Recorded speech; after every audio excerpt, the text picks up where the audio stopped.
Yo, what's going on? It's the Moral Compass with the main event. That can mean only one thing. La Pod Gods. What's going on, Phil? Not much, but the bigger question is what's going on with you?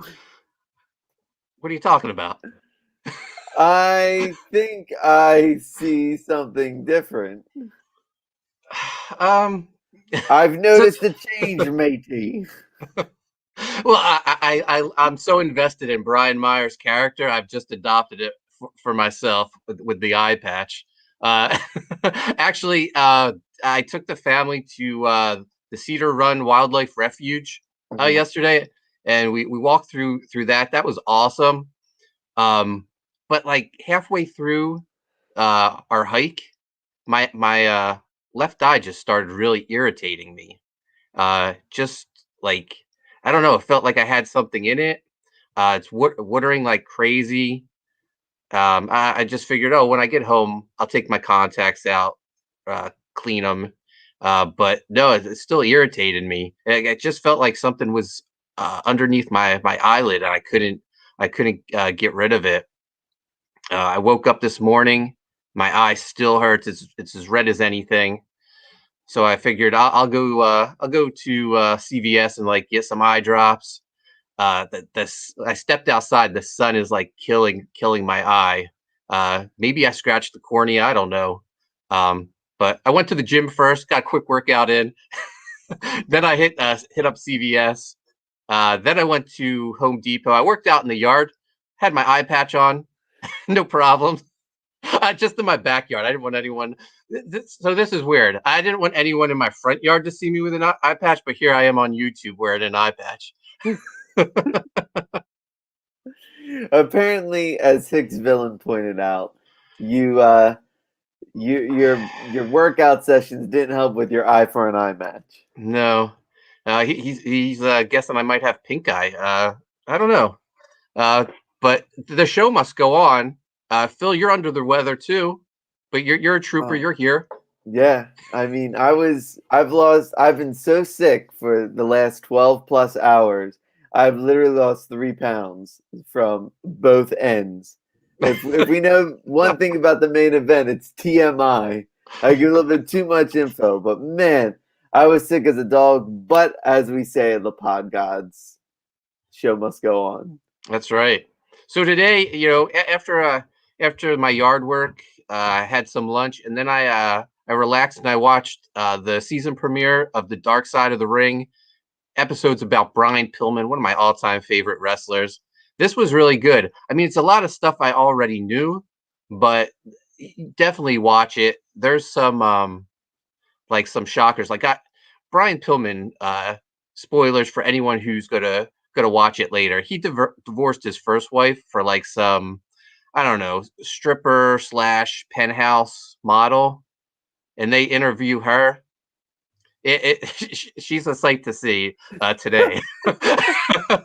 That's all I'm gonna tell you. So is Brian Pillman Jr. from his first wife or his second wife? His second wife, and Okay, I don't think he has any contact with her. man, Yeah. that's man. I gotta check it. I gotta check it out. Do they interview his son in there? Yeah, he's in it. Pillman's two daughters are in it. Jim Cornette, Dave Meltzer, Jim Ross. Jericho's still the narrator. Hell yeah. So yeah, it's good. Dario says, "What you got to do, brother, when Sunbeam comes for your eye, brother? Yeah, man, the sun is killer. But I got my eye patch. I'm all good." Oh yeah, they talked to Stone Cold too. Dario says the pistol promo with Steve Austin felt so real when it happened. Yeah, man, that was some awesome TV. Maybe the edgiest TV there's ever been. I remember that was one of the things that I remember. They're sort of like my first foray into wrestling was actually turning that on and actually seeing it. I went, this is crazy. And then I just forgot about it until August of '99. And then I was like, but I really was just so shocked by it that I was just like, maybe I'll check this out later. And that's what ended up happening. So, plus Steve Yeah, Austin's the man. So, yeah. So yeah, the episode was so good. My wife was actually watching it with me, and when it ended, she was like, play the next episode. I was like, that's not how it works. You actually have to wait a week for the next episode. So Dark Side of the Ring has their Macho Man episode with Elizabeth was crazy. I mean, I always love to hear about Macho Man and how he basically kayfabed his entire life, but the fact when they were like split up on television and Dark Side of the Ring really highlighted like, and when they interviewed like friends and family and they're like it was the toughest moment of his life. I'm like, man, if there's one thing he loved more than Elizabeth, it was professional wrestling. yeah. Yeah, it's something. You mentioned Stone Cold, and he was part of the Brian Pillman episode. But I recently heard a podcast he was on. Do you remember that awful that Stone Cold podcast he did for the network with Moxley back when he was Yes. Dean Ambrose? I think Yes. that buried like Ambrose's title run at the time because Ambrose looked so terrible in it. Yes, because Stone Cold kept trying to like press him to just get something out of him, and he was just like nonchalant, like, "Hey, man, whatever I do is what I do." And I don't think Steve Austin like understands that the mentality has changed. Unfortunately, you know what I mean? That's old school living.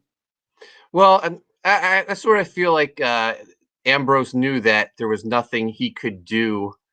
Like he couldn't like push the line like Stone Cold did back in the day because times had changed with like WWE. They wouldn't let him. Mhm. But apparently that podcast has haunted Stone Cold since it happened. I heard a clip with him, and he was saying he's felt so bad about that, and he didn't know if Moxley hated him because he felt like his job was supposed to put Moxley over in that interview, and he said for whatever reason they just didn't click and it didn't work, and he didn't put him over, and Ambrose came out looking worse afterwards. So he just always felt bad, and he was talking to a mutual friend, and the guy was like, "Well, why don't you just call him up?" And he gave him Moxley's phone number, and he talked to him.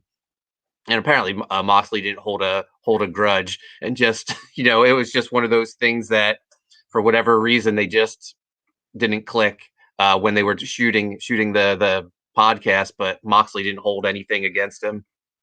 I gotta give it to Moxley because, you know, he sort of fell to third place of the Shield. You know what I mean? Like originally he was so primed, and I was about to say he may be topped on the Shield, but did you see SmackDown?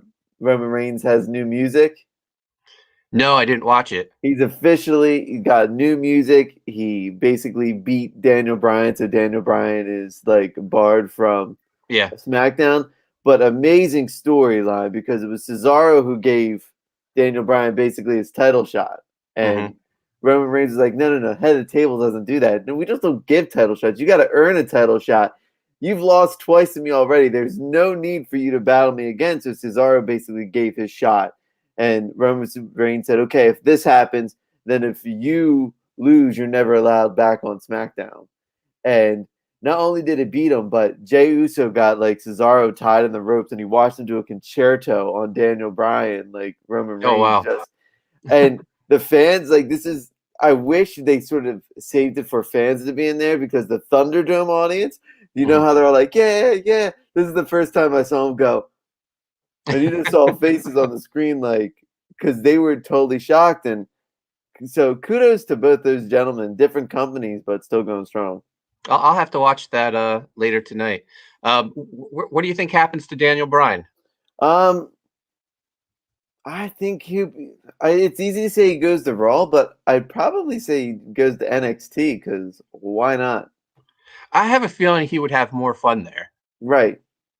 Him versus Gargano. Oh, and against Finn Balor. Yeah, I don't think they've locked up since been both on the main roster because they've both been heels at the same time and faces at the same time. Um, maybe versus Walter. yes, that would be just Yeah, have them go to NXT. And I mean, I think if NXT wants to, because they haven't cracked 1 million yet since they've been on with no competition. If you want to crack 1 million viewers, you put Daniel Bryan on there and see what yeah. happens. So Dario says they don't want any more superstars like Austin or Rock. Rock left for Hollywood. They never want anyone to be that big of a star again. Hence all the scripted promos. We will never have another star as big as Hogan again, and it's sad. And he feels Brian, he might take some time off for another kid. Yeah, who knows? It'll be interesting to see what happens to him. Yeah, I mean, Cena's starting to reach that big star level. I mean, he's pretty much done as a in ring performer. Maybe he'll come back for a couple more matches, but He his may star pull is a really rock. shining. He Yeah. may pull a rock. I mean, apparently his Peacemaker TV series is going to be huge. James Gunn said that he enjoyed it so much he may never do movies again. Uh, and he's in the new Fast and Furious movie coming out. And I tried to tell my students, I was like, wait a second, he's in that movie? And they're like, yeah. They're like, didn't you see the trailer, Mr. McNulty? And I said, I saw him. I saw the trailer, but I didn't see him in it. Right. And they said, what do you mean? What do you mean he was in there? He was in most of the time. I said, no. I watched it, but I can't see him, right? And they just looked at me like, and I realized that these sixth graders don't know John Cena from WWE. They know him from all his movies. Wow. So All right, let's talk some Impact Wrestling. So, did you watch the Rebellion pay-per-view? I did. What'd you think? I thought it was, you know what? I thought it was fire. I thought it was awesome. The only thing that I really felt took away from it was Rich Swann had a few bad botches in the main event, but I think the William Morrissey, formerly known as Big Cass, I think he looked awesome. He stole that match in that Violent by Design match. The Sami Callihan Trey Miguel match was really good. I was not expecting to enjoy that match as much as I really did. And Josh Alexander and Ace Austin, just give me those two feuding forever, because it's that the X division is finally back to where it's been, and they're really giving Alexander the push. So Yeah, I really enjoyed it. it was a great pay-per-view. For those that don't know, Kenny Omega is now the Impact / TNA World Champion, as well as the AEW Champion. I heard people saying, well, Booker T was saying this is a bad move. This shows that Impact wrestlers aren't as good as AEW wrestlers. But I feel like, no, this is a build-up for someone, the person who's going to challenge Omega. This is like the build-up that this is their guy, and this is the guy that's better than Omega. And we'll talk about that as we go through this episode, because the episode starts off with all the Impact wrestlers outside Scott D'Amore's office. They're banging on the door. They want answers. They want to know who the number one contender is for Kenny Omega's title. And Scott D'Amore comes out, tells everyone to go to the ring, and he's going to address them and tell them his plans. So we go out to the ringside. All the wrestlers are surrounding the ring. Scott D'Amore comes out. He says he's going to have a tournament for six matches, six winners. They go on for a 6-way at the upcoming pay-per-view, and they will battle for the number one contendership. Then he calls Jake Something into the ring, builds up Jake Something like you're thinking, oh, okay, this is Jake Something's time to shine. They've teased it for a while. You know, they gave him that main event against Moose, and then he went back to losing, and he's been booked 50-50 ever since then, feuding with Brian Myers.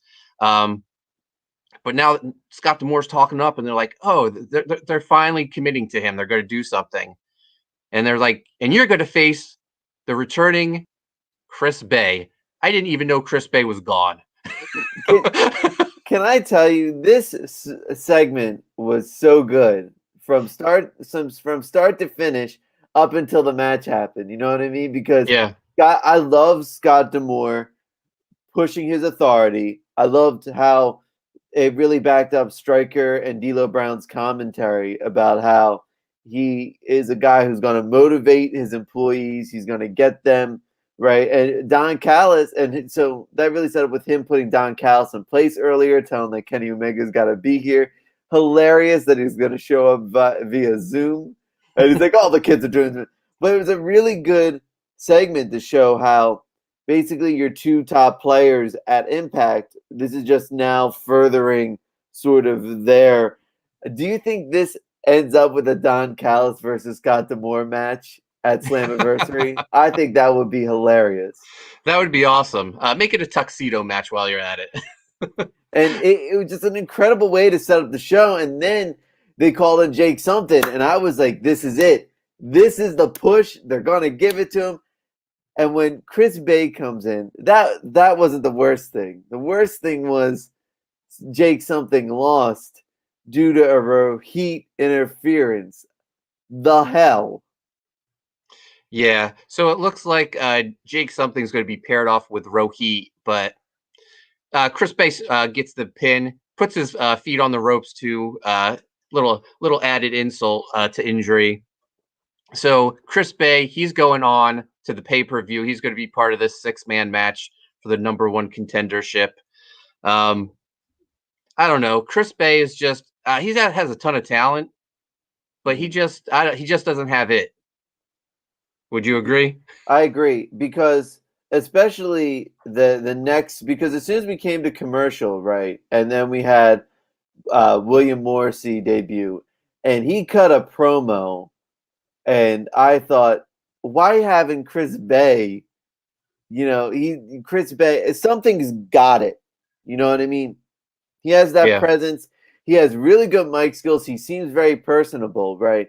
I don't know if it's because they're going to have eventually a lot of big men in there, but when Morrissey came out next, it made me totally forget about Chris Bay in the way that I shouldn't have forgotten about him. You know what I mean? Yeah. So Phil said earlier, Morrissey is Big Cass from Enzo and Cass, WWE. Looks incredible. He debuted at the pay-per-view. He was Eric Young's replacement in the 8-man tag team match. He's ripped, looks awesome. He destroys Sam Beal in this match.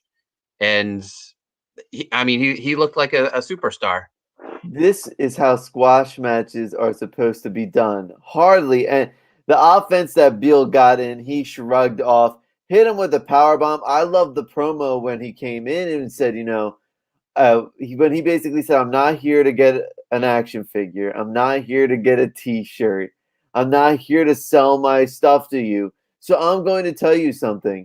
Everyone that you idolize back there are bad people, but they don't want to do it because they got to sell merchandise. Well, guess what? I'm not looking to sell anything but myself, and I'm a bad person. And that just really, even his just jeans and boots and the Calvin Klein like pants underneath, like it was something different for Impact. And I think this is a great move and great signing by them. Do you think Enzo is soon to follow? Real one.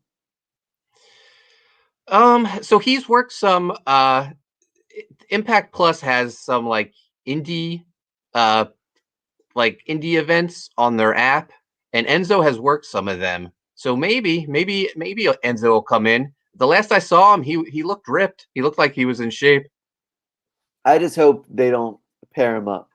Yeah. I think both of them need their singles run. I think this is what, maybe they get a singles run and then they get the nostalgia later on, but keep it as it is, because in fact, I don't want Enzo in there because I really like the way Morrissey presented himself today.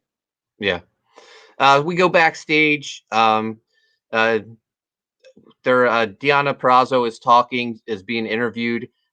Kimberly has a matchup with the returning Taylor Wilde. Are you familiar with Taylor Wilde from her original TNA run?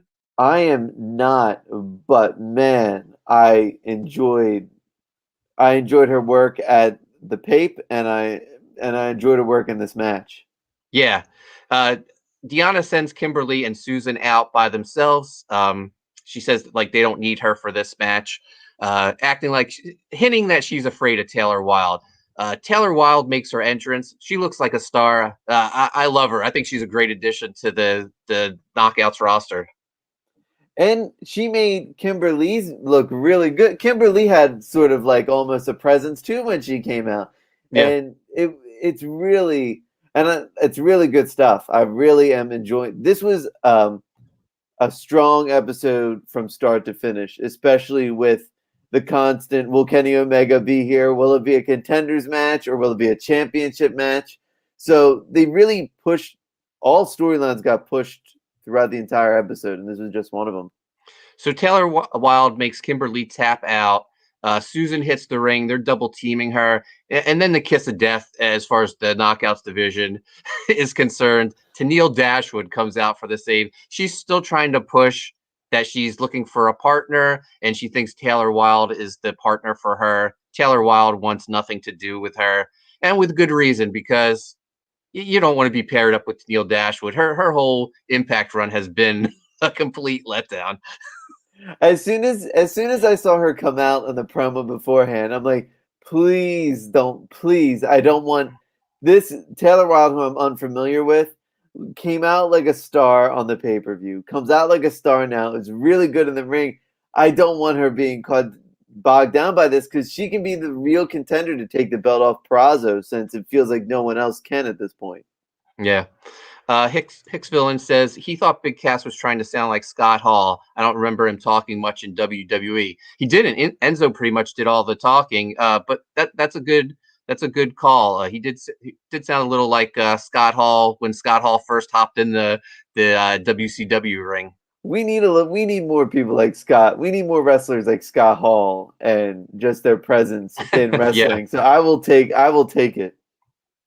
Leroy's here. What's up, Leroy? He says, when did the moral compass get pink eye? I hope it's not pink eye. I don't know. I think maybe I scratched my cornea, or I don't know, got some sand in my eye when I was on a hike. We'll see. I don't want pink eye. Hicks Villain says Taylor is in Kurt roster shape, thick. Yeah, I approve. Yeah, Taylor looks great. I think Phil and I are both fans. And Hicks Villain sounds like he's a fan as well. Next up, we have Gia Miller. She's asking Scott D'Amore about Kenny Omega. He reiterates, Kenny Omega doesn't get here by the end of the episode. He's stripped of the title. We go to match 4, a return match from the pay-per-view. New X Division champion Josh Alexander defends against Ace Austin. You said you wanted these guys feuding forever. You got it. just keep it going. This is I gotta say, this match was so good. I could not believe it was on free television. You know what I mean? These two guys came out looking to steal the show, and that's exactly what they did. Their styles are so different that it works. Anytime, Alexander can go for a suplex and Austin can turn it into a flip, but anytime Austin can go for a flip and Alexander can turn into a suplex, it's just magic. Their chemistry is fantastic, and it makes me realize they got to get rid of Madman Fulton from Ace Austin, because at this point, if he's not going to help out in the heater position, then don't have him in there to begin with. Yeah, I think it was really smart of them to start building the X Division up between these two guys. These two guys are stars. Do you think there's any possibility, or do you think they'll even acknowledge option C, where the X Division champion can cash in their belt anytime? Do you see any of them going challenging Omega? I see Josh Alexander doing it, but getting the floor wiped with him, and that would be a good thing for Ace Austin to get the belt back, and then end away so he doesn't beat Alexander, and then Alexander's got to go back chasing the title again. I hope that's how I would book it. I would love to see Kenny Omega against either of those guys. Right. Kenny versus Ace would be incredible. Yes, it would. I think same with versus Josh Alexander. Leroy wants to know, do you owe the chat chicken sandwiches? I do not, because it was the most foregone conclusion in professional wrestling. Kenny Omega walked out with, now he's packing 4 belts. But Leroy came right before, came in time. We haven't done the Oiliest Wrestler of the week yet. Yeah, looking forward to that. Backstage segment. This is where I really feel like they missed on this. Don Callis is backstage. He needs someone to pick up Kenny Omega at the airport. He runs into Johnny Swinger, and he asks Swinger to send someone for Omega. And then the storyline was dropped. Swinger should have been the one who picked him up, and it should have been cutting back and forth road trip the entire time with Swinger and Omega. I was thinking the same thing. How hilarious, because Kenny Omega, when he plays like straight funny heel, it's amazing. And Johnny Swinger I think he can get anybody to laugh in any situation. I was thinking this is such a missed opportunity, but hopefully they pick it up next week. As Don Callis says, it wouldn't completely pay off the 20 grand that he owes him. So maybe Johnny Swinger has to hopefully be his valet. Yeah, I love how everyone sort of in like the Don Callis regime has like their own lackey. Kenny Omega has Michael Nakazawa. The Young Bucks have Brandon Cutler. Callis needs to have Swinger as his like lackey. We get another return match next. Brian Myers versus Matt Cardona, and this is a qualifier for the pay-per-view 6-man match. I thought their pay-per-view match was fantastic. They hooked me. They fooled me. This is where 50-50 booking sucks. This is I understand you have Matt Cardona in there, but Brian Myers has been so sneaky good, as a signing. I feel like he's the best kept secret in professional wrestling right now. He's that good with his promos, his in-ring work. He's constantly in storyline after storyline. A lot of it's on his own accord. He deserved to be in this, even if he doesn't win. I didn't expect any of these two guys to win the number one contendership, but man, he deserved to be in this match. And I feel like they're just giving it to Matt Cardona because he lost at the pay-per-view. Here's the thing. I think this is a one time where I'll be okay with 50-50 booking, because if Matt Cardona lost this, I think his time in Impact was done, because to lose 2 times in a row and to lose for the chance at the number one contendership, I think just would have buried him too much, and you wouldn't been able to take him as a serious threat going forward. So Cardona gets the win, but when he had the injury in the pay-per-view, I fell for it. I thought it was legit. It was so well done, and Brian Myers helping him up and then giving him the roster cut clothesline, that was awesome.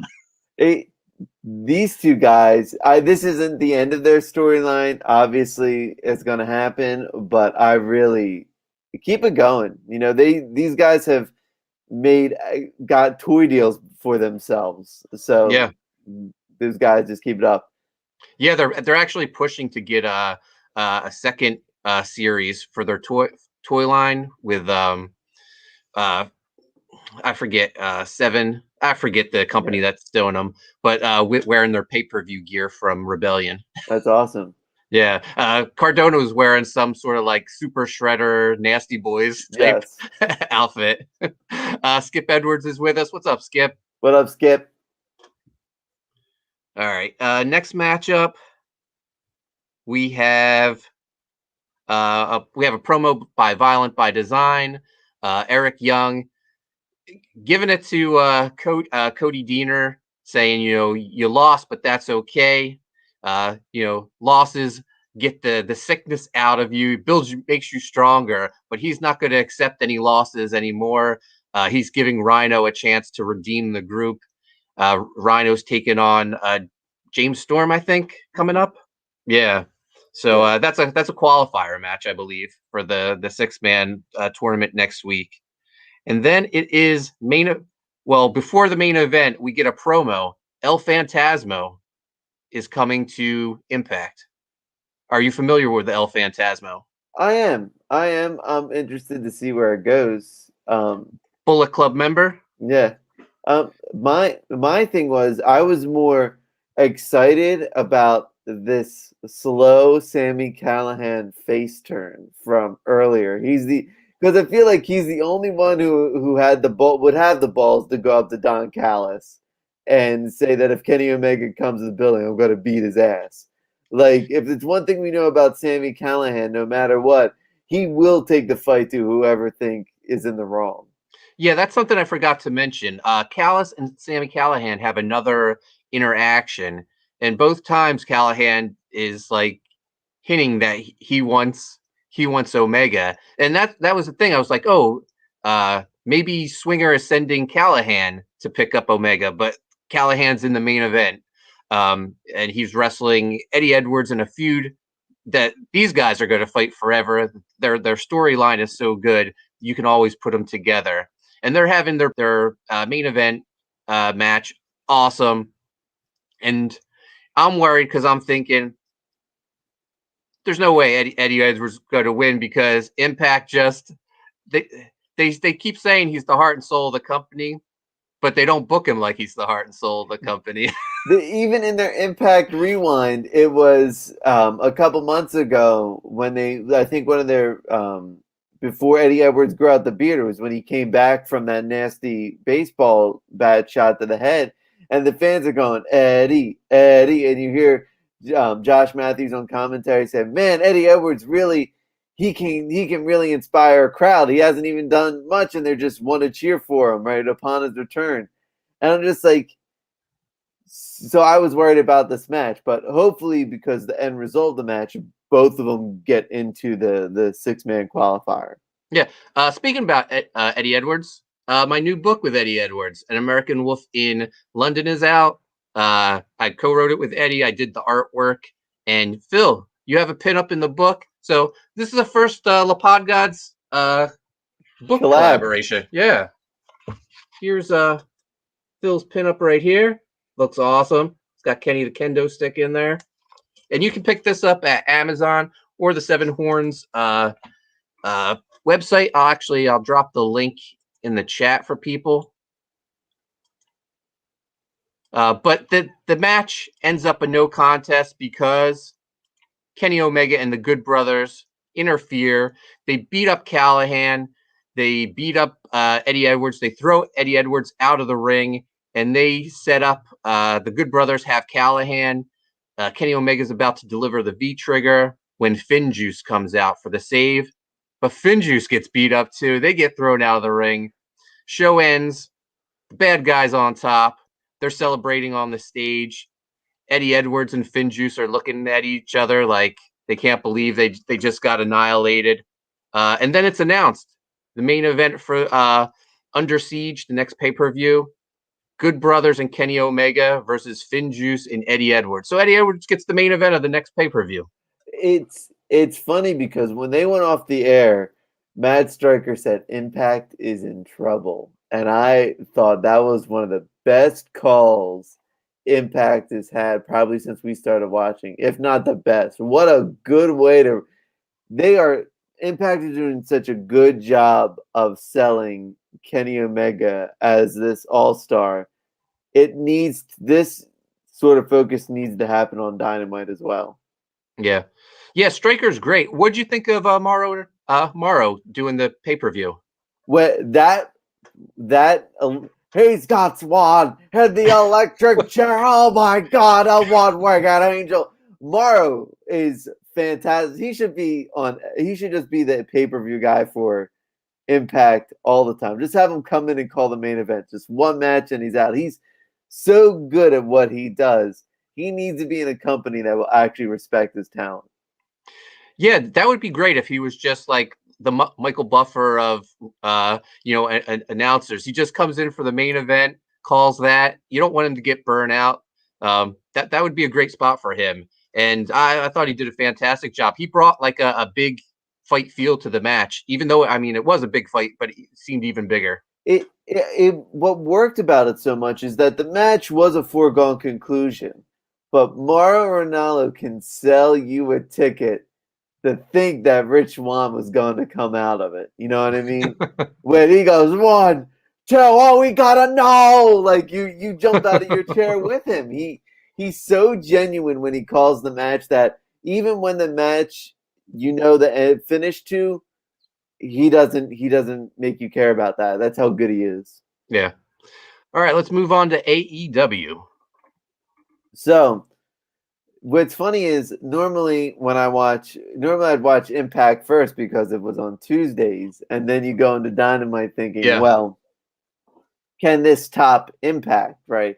It's weird that I'm still getting used to seeing if Dynamite coming on beforehand, because I'm now judging it the other way. But anywho, the AEW Dynamite kicks off with Hangman Page coming out to the ring. He gets basically a pre-match beatdown by Team Taz. Then Brian Cage comes up and a match between Brian Cage and Hangman Page, in which ends with probably the most shocking result. Brian Cage picks up the win with a drill call over Hangman Page. I was shocked. I couldn't believe this. Cage needed this win. This was something Cage has needed this win since he won the casino battle royale. Yeah. Yeah, this is weird. Have they dropped him inner turmoil in Team Taz? I You know what? I guess so. Because unless this turns into them turning on him, say he loses to Kenny Omega and then Team Taz sort of give him a beatdown. But I don't know. Here's the thing. I don't know if this is more or less because when I watch this, is this more or less because Hangman's been number one contender for quite a long time and they don't want to have that match between Kenny and Hangman without having it packed, without it being at a Yeah. double or nothing event.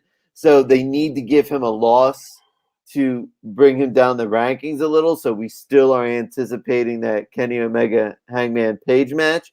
Or is it that they're just really trying to give Cage a little bit of a push during this time? I think it's more the former rather than the latter, but I'm glad that Cage picked up the win.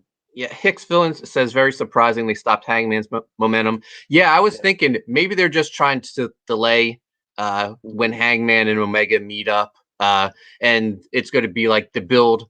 We're going to get a second build of Hangman because he has so much story with Omega, and now the Young Bucks being with Omega. Uh, Past Master Dan says, "Isn't that taking the patch thing a bit too far?" Uh, I injured my eye. This is legit. This isn't a gimmick. uh, this is where I find out Poulton had surgery or some such. I think I just have something in my eye.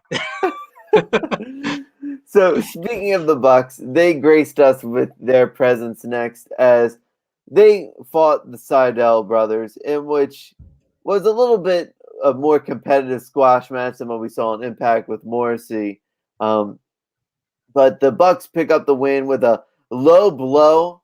So they were really pushing the Bucks on that heel turn, which ends up being having SCU come out to challenge the Bucks for the belts.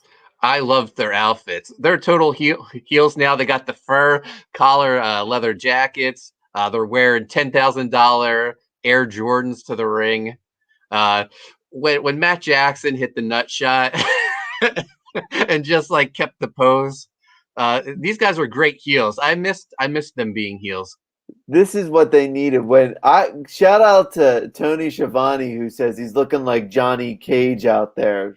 That was just genuine. When he held it up and was in that pose going, I thought Matt Jackson, like Nick Jackson's the better face when the Jackson brothers are, faces, but Matt is such a damn good heel. I love it. Man, I didn't realize how bad Nick Jackson was thinning when they did that shot from behind when they're talking to SCU. Uh, he might have to, I don't know, call up Chavo Guerrero because Chavo got some work done or something, and his hair is looking good these days. Leroy, stop spreading rumors. I don't think I have pink eye. Hicks Villain says, "Rest in peace, SCU." Yeah, if SCU loses, they're done, and I think they're going to be done. This has got to be Christopher Daniels' sort of fade into official like producer role, right? Yeah, I think so. Good on him. You know, Frankie Kazarian, I think, still has a little bit left in the tank. Scorpio Sky, we've seen what they're doing with Scorpio Sky, but it's time. SCU was a good indie gimmick, but was never gonna make it to the Yeah. main roster. So next up, we were introduced to our man, fan of the show. Well, I think he'd be a fan, Alex Abrahantes. Bringing out Penta El Zero Miedo against Orange Cassidy with Trent. Trent, last week's winner of the Oiliest Wrestler, right? He was not in contention this week, Leroy. He had a shirt on, so not much for him to do this week. But with another surprising result, Orange Cassidy going over Penta. Yeah, no, this was the right call. Mm-hmm. You know, Orange Cassidy had like the push of a lifetime earlier this year when he was feuding with Jericho. Actually, maybe it was last year, and then all of a sudden it went nowhere. He needs to start getting some big wins, and I feel like Penta losing this doesn't hurt him because his whole act right now is so entertaining with Alex being his mouthpiece. I don't think he really needs to win. And we know Death Triangle is probably going to get the win at the pay-per-view, or if it's going to be a blood and guts. I don't think they've said, but they're setting up best friends versus Death Triangle. Do you think this will lead to, because right now it seems like Pac and Phoenix are faces and Yeah, I Penta was just is thinking heel. that. Yeah. Do you think this leads to the end of Death Triangle, or do you think do you think Phoenix and Pac just don't care? I honestly wouldn't care if it was the end of Death Triangle. Yeah, I don't think it works. I agree. I think it was shoehorned in last time. I think they may pick up the win, but how far does it last? Just put the Lucha Bros with Alex. Yes, that would be just because I think it's now bringing Pac down. Like it's gotten to the point where when Pac is stuck in this in between, it's like NXT. Remember when he was stuck between being heel and face, and they didn't know what to do? He Yeah. feels like he's going back to that place right now. Hicks Villain says Kaz will do well on Dark Elevation. Hey, and if Hicks Villain, if you want to be part of the Lapod Gods Wrestling Fantasy League, Kaz may pick you up those extra points on those wins simply for his Dark Elevation appearances. Yeah, no, Dark Order won me a lot of points on Dark. Team Taz.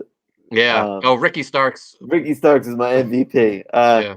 So next up, we get the Inner Circle against the Pinnacle in the Parlay.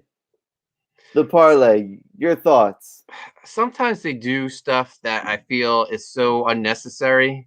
Like, we know the match is coming up. We don't need them to come out and discuss like the rules of war. Right. Basically, it was just to see who's gonna start the match with the advantage. Mm-hmm. And Sean Spears just says they're going to have the advantage because they deserve it. And Sammy Guevara says you guys can have it, doesn't matter because I'm gonna beat you up. and the only person I think who came out of this looking like a star, Wardlow. I was really Jericho and MJF were always going to be good promos. They put on like it felt really good. Those two. It's still in my head. I haven't lost it. It's just really irritating me. Dr. Leroy thinks I have pink eye. I don't think I have pink eye. I just think I don't know. I think I may have scratched the cornea. So since Amanda B's here and it's up on the next segment, we might as well go for it. We had Chris Statlander versus Penelope Ford, in which Statlander defeated Ford. But the real thing that came out of this was the backstage segment between Kip and Miro. Should I unveil our graphic? Let's unveil the graphic. Oiliest Wrestler of the Week, Miro. This man is a glistening god right here. This is where you need the hashtag rub it in. This was oil from the beginning. The first shot on the right where he's sort of he was eating, right, and you just see it off his bicep right there. But then we got mainly a lot of back shots. We got to see right there, you see all that oil. But I think what really sold it was when he had Kip right in his arm, right, and the oil was on his chest. You could just imagine that was on Kip's t-shirt, and you saw all the hair on his arm and on his back, and you just saw each individual strand because he had the oil just glistening on there. And this is where you need the hashtag rub it in. So there you have it. Oiliest Wrestler of the Week brought to you by Leroy.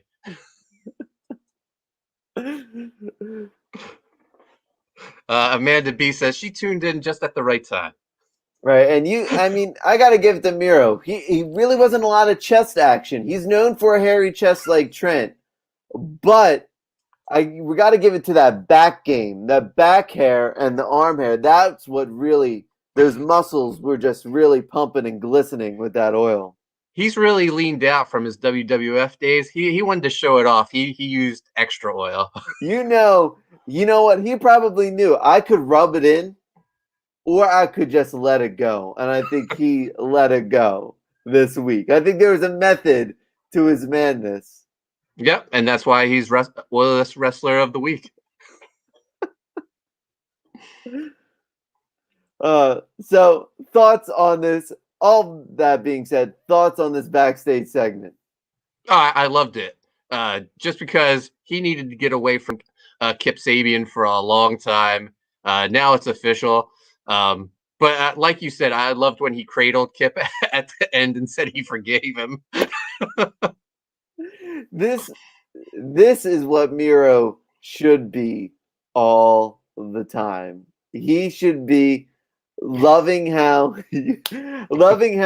he is beating up people who once were his friends and saying he forgives them. I love it. I love the fact that he said, "You're not going to hold me back. I'm sorry, but I forgive." I basically say, "I forgive you for holding me back." It was awesome. Leroy says, gayer than Elton John sweating to the holies.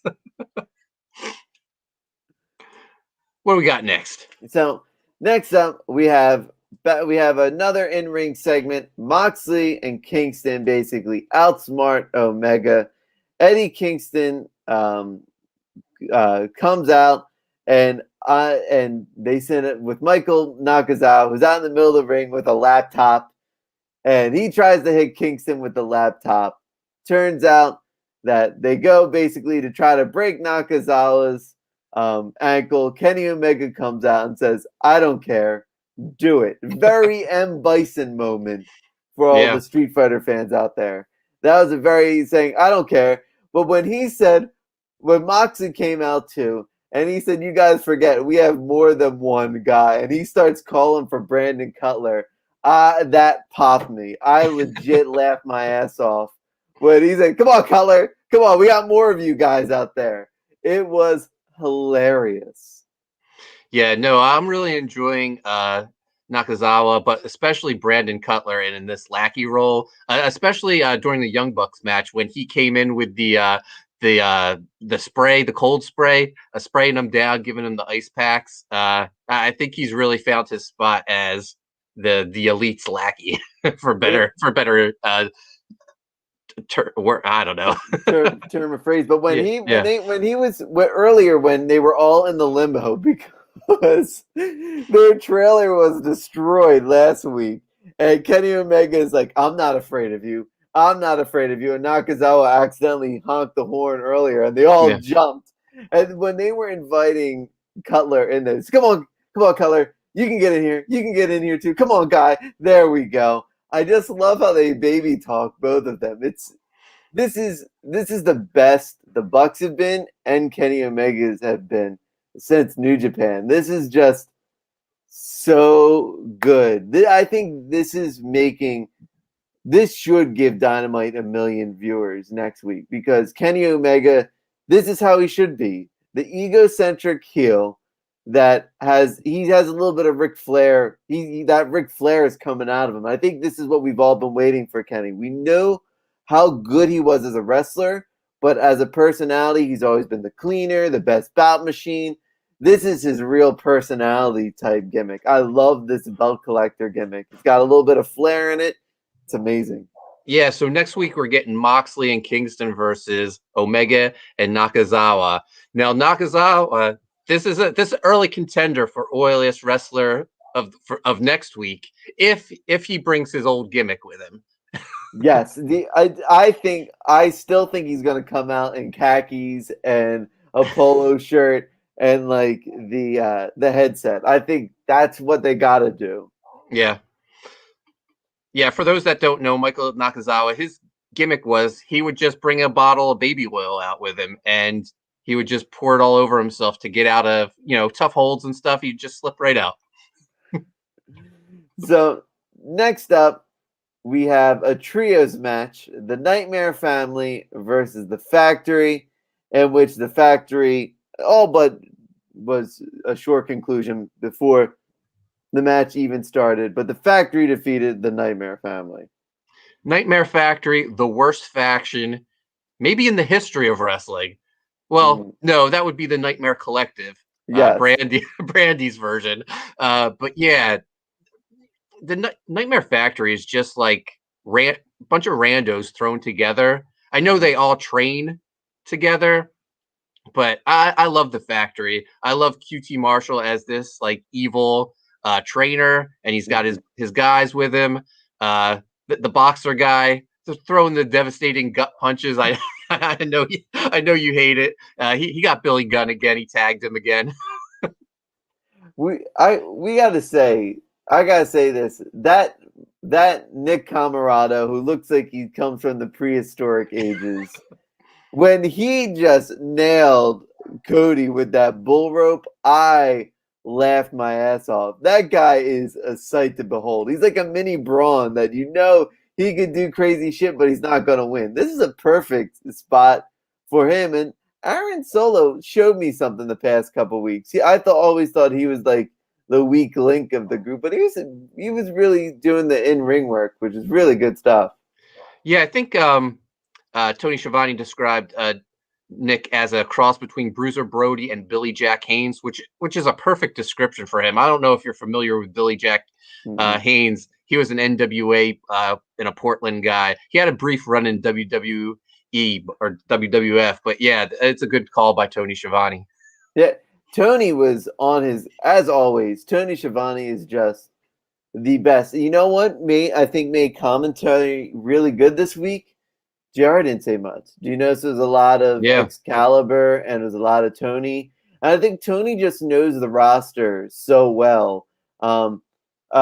Jim Ross called someone the wrong name again this week, and it's just like, aren't you invested in these guys?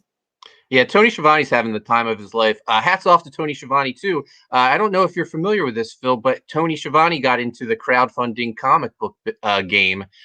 He went with Kickstarter, but he raised over $100,000 for his graphic novel.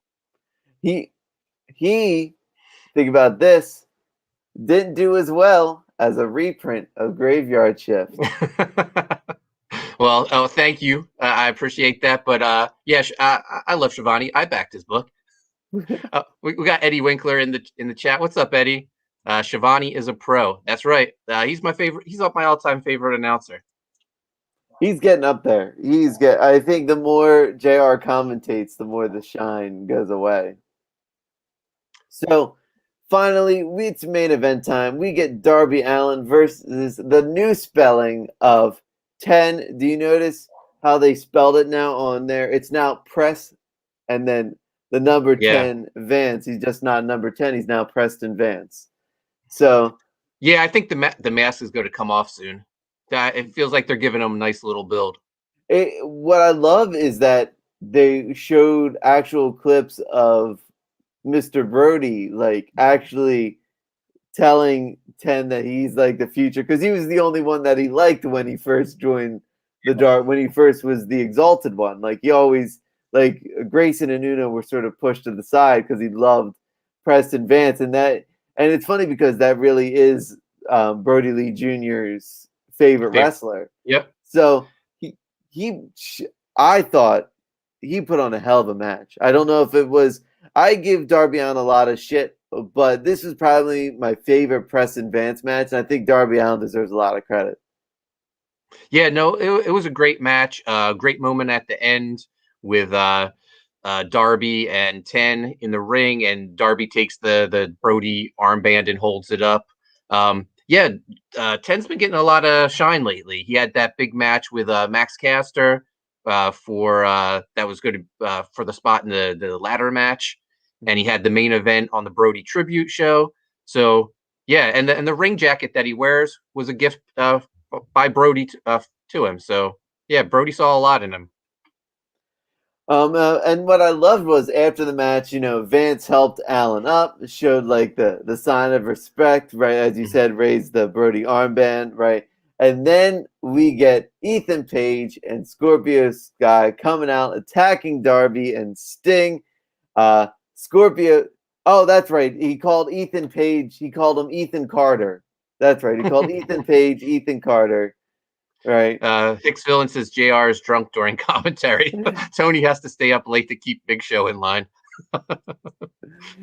But I don't know what they're doing with Ethan Page and Scorpio Sky. I think Ethan Page is stars probably brighter than Scorpio Sky's. I think Ethan Page deserves a singles run. But if he's going to be in a match against Sting, how can you pass that opportunity up? Yeah, no, I kind of feel like this is a New Age Outlaws situation where they had two guys that they didn't know what to do with, and they just said, "Hey, you're a tag team now." They're making it work. Let's hope they get more of a singles run than yeah, the Outlaws. Definitely.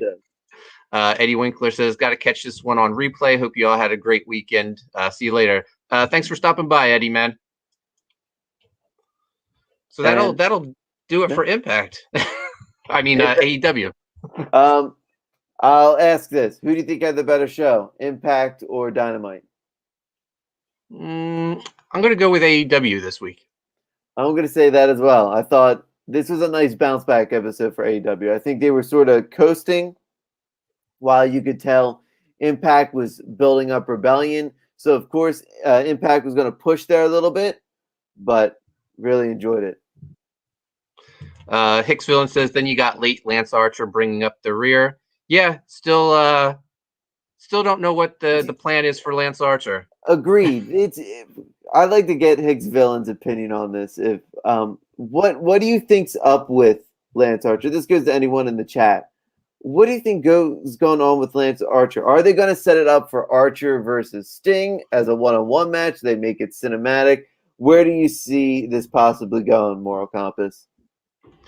I feel like it eventually leads to Lance Archer against Darby. That's what he's wanted this whole time. I wouldn't mind another cinematic match. I thought the last cinematic match with Sting and Darby against Team Taz was fantastic. If they do go that route, you have to have Darby in charge again, because he was the guy that was in charge of that last match, and that was fantastic. Yeah, I don't know what they're going to do with it. AEW needs that second show badly, because we just talked about the Dark Order. I think with John Silver hurt, they sort of were pushed back on the back burner. Lance Archer needs to be in a title picture no matter what. It's sort of Ethan Page is so good. Scorpio Sky is awesome in the ring. There's just so much talent there that second show is really needed. Hicks Villain says Archer works better as a heel. Let him kill Stinger and Darby. Exactly. So Phil, that'll do it for both shows this week. Where can people find you online? You can find me on Instagram and Twitter at Animated Phil. Etsy shop's probably located in the description somewhere. Yep. You can go ahead, pop that out. You can go ahead and find my artwork in Eddie Edwards' latest book, who has written co-written and drawn by Moral Compass Mark Poulton. Yep, here's the book right here, and here's Phil's pinup in the back. The first The Pod Gods collaboration. So make sure you check it out. Just put the link in the chat. You can find me on Twitter and Instagram at Coney Waves. Make sure you subscribe to Primetime Poulton. Hit the notifications, and we'll see you later this week for Best Friends Show. Thanks for joining us, guys.